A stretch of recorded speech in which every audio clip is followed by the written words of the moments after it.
Bismillahirrahmanirrahim. Assalamualaikum warahmatullahi wabarakatuh. Alhamdulillahirabbil alamin. Wabihi nasta'in wa ala umuri dunya waddin wa ala alihi wa sahbihi wa barik wasallam ajma'in. Perkenalkan, saya Husnul Fatimah dari Prodi Ilmu Al-Quran Tafsir semester 6 Institut Islam Ma'arif Jambi. Selamat datang dalam video pembelajaran tentang teknik penyusunan skripsi. Video ini dibuat untuk memenuhi tugas mata kuliah bimbingan skripsi yang diampu oleh dosen saya, yaitu Ibu Zulaika SUD MAG. Semoga video ini dapat membantu kita memahami langkah-langkah penting dalam menyusun skripsi, yaitu dalam menyusun skripsi yang baik dan benar. Mari kita mulai berikut pembahasannya. Ke pembahasan yang pertama, yaitu pengertian dan tujuan skripsi. Jadi sebelum kita masuk ke teknik penyusunan skripsi, kita harus tahu dulu apa itu skripsi dan apa tujuan kita membuat skripsi tersebut. Nah, jadi skripsi itu adalah karya ilmiah yang disusun oleh mahasiswa program sarjana sebagai salah satu syarat untuk memperoleh gelar akademik. Dan tujuan dibuatnya skripsi ini antara lain yang pertama yaitu untuk mengembangkan kemampuan mahasiswa dalam melakukan penelitian ilmiah. Kemudian yang kedua, melatih untuk menganalisis dan memecahkan masalah secara sistematis. Yang ketiga, supaya kita sebagai mahasiswa dapat mengaplikasikan ilmu yang telah kita pelajari selama di perkuliahan. Kita masuk ke pembahasan yang kedua, yaitu persiapan sebelum menulis skripsi. Jadi setelah kita mengetahui apa itu skripsi dan apa tujuan skripsi tersebut, maka kita perlu persiapan sebelum menulis skripsi tersebut. Nah, jadi ada beberapa hal yang perlu kita siapkan sebelum kita menulis skripsi. Yang pertama yaitu pemilihan topik. Di sini kita harus memilih topik yang sesuai dengan bidang studi kita. Setelah itu, kita pastikan bahwa topik kita itu menarik dan relevan. Kemudian pertimbangkan ketersediaan literatur dan data.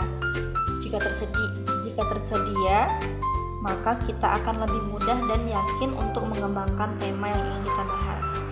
Yang kedua yaitu pencarian literatur. Nah, bagaimana cara mencari literatur ini? Yaitu dengan cara mengumpulkan jurnal ilmiah yang berkaitan dengan judul kita. Setelah itu perbanyak membaca buku-buku referensi yang relevan dengan judul kita.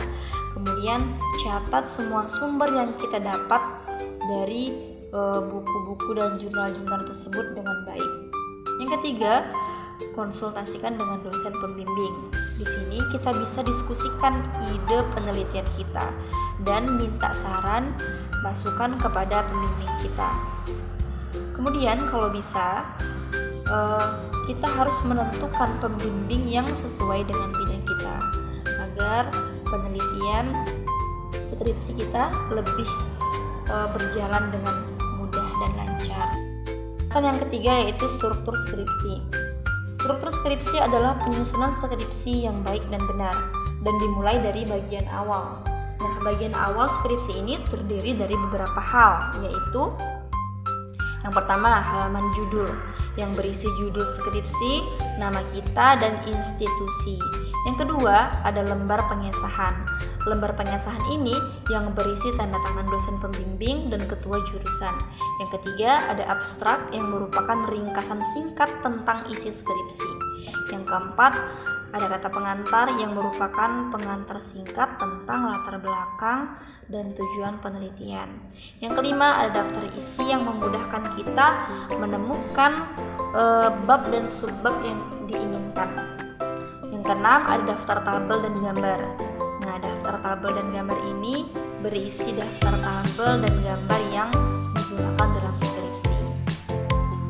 Kemudian barulah kita masuk ke bab 1 pendahuluan. Nah, apa sih isi bab 1 pendahuluan ini?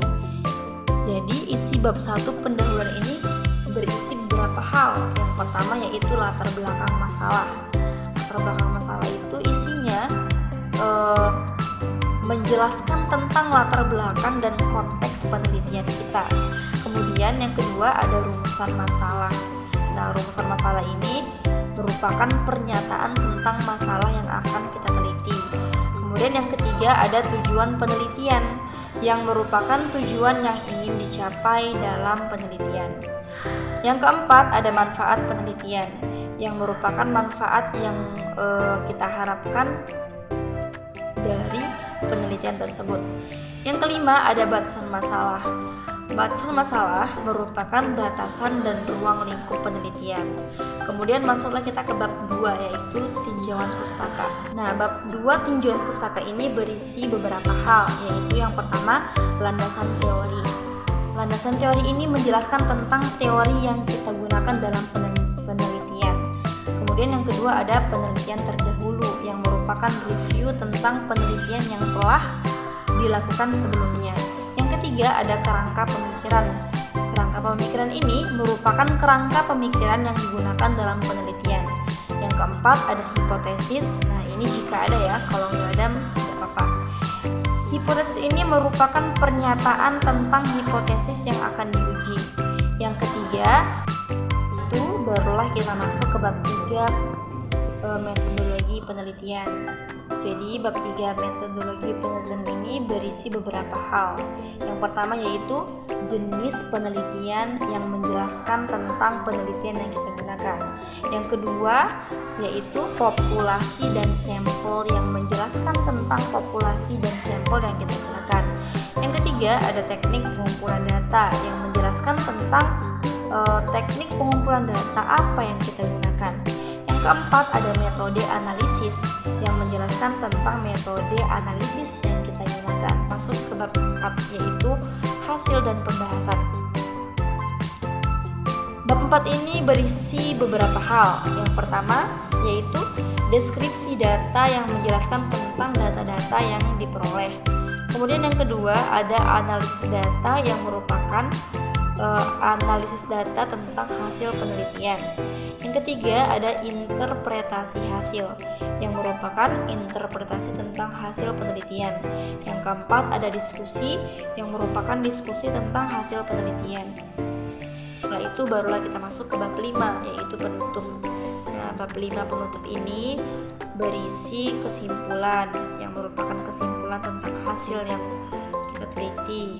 Kemudian yang kedua ada saran yang merupakan saran yang diberikan berdasarkan hasil penelitian. Semoga video ini membantu kita semua dalam membuat skripsi yang berkualitas.